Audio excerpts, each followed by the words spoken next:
नमस्कार। मैं हरीश कुमार आज फिर उपस्थित हूँ एक कहानी लेकर।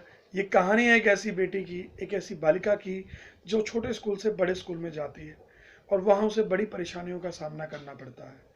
छोटे स्कूल में वो बहुत अच्छा कर रही थी, बड़ी सफलताएं प्राप्त कर रही थी, लेकिन वहाँ जाकर उसे बड़ी मुश्किलों का सामना करना पड़ता है। ना तो वो पढ़ाई में बहुत अच्छा कर पा रही थी, ना ही वो अपने टीचर्स का मन जीत पा रही थी, ना वो बच्चों के साथ अच्छे से एडजस्ट हो पा रही थी। तो एक दिन वो निराश होकर अपने पापा के पास आती है और कहती है, पापा मुझे स्कूल में नहीं पढ़ना, मुझे स्कूल अच्छा नहीं लग रहा और मैं यहाँ अच्छा नहीं कर पा रही हूँ। तो पापा कहते हैं, नहीं बेटा, ऐसा नहीं है, मुझे आपके ऊपर पूरा भरोसा है, आप निश्चित रूप से बहुत अच्छा करेंगी। लेकिन वो मानने को तैयार नहीं। तो पापा उसे समझाने के लिए 3 बाल्टियां लाते हैं। एक बाल्टी में गर्म पानी होता है, एक बाल्टी में गुनगुना पानी होता है और एक बाल्टी में बहुत ठंडा पानी होता है। तो बेटी को कहते हैं कि बेटी आप ठंडे पानी में हाथ डालिए और फिर उस गुनगुने पानी में हाथ डालिए। बेटी ठंडे पानी में हाथ डालती है। फिर ठंडे पानी में हाथ डालने के बाद जब वो गुनगुने पानी में हाथ डालती है तो उसे लगता है कि गुनगुना पानी बहुत गर्म है। लेकिन फिर पापा उसे गर्म पानी में हाथ डालने के लिए कहते हैं और कहते हैं कि इसके बाद आप गुनगुने पानी में हाथ डालिए। तो बेटी ऐसा ही करती है।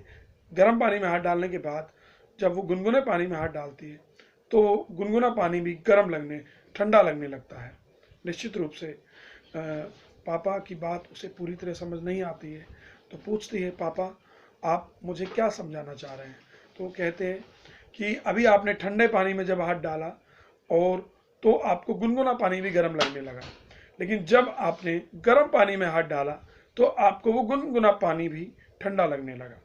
क्योंकि जब आप कंफर्टेबल जोन से थोड़ी मुश्किल परिस्थितियों में आते हैं तो आपको मुश्किल परिस्थितियां और मुश्किल लगने लगती हैं और कठिन लगने लगती हैं। लेकिन जब आप कठिन स्थितियों से नॉर्मल स्थितियों में आते हैं तो आपको वो और आसान लगने लगती है। तो यही जीवन का सबसे बड़ा आधार होता है चीज़ों को समझने का। ऐसा ही आपके साथ हुआ है।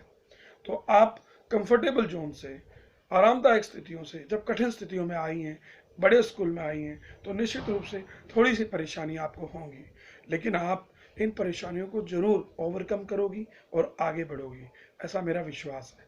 बेटी की बात समझ जाती है और पापा को विश्वास दिलाती है कि पापा निश्चित रूप से मैं अब नहीं घबराऊंगी और अपनी कमियों को दूर करते हुए आगे बढ़ूंगी।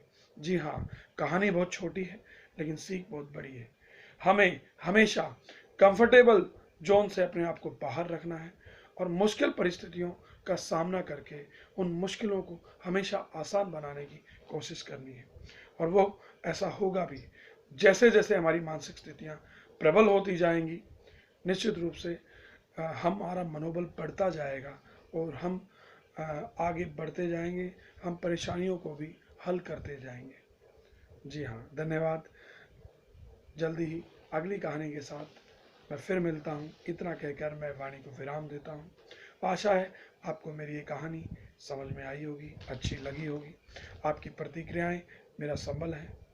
इतना कहकर सर्वे भवन्तु सुखिनः, सर्वे सन्तु निरामया, सर्वे भद्राणि पश्यन्तु, माँ काश्चित् दुःखभाग् भवेत्। ओम शांति शांति शांति ओम।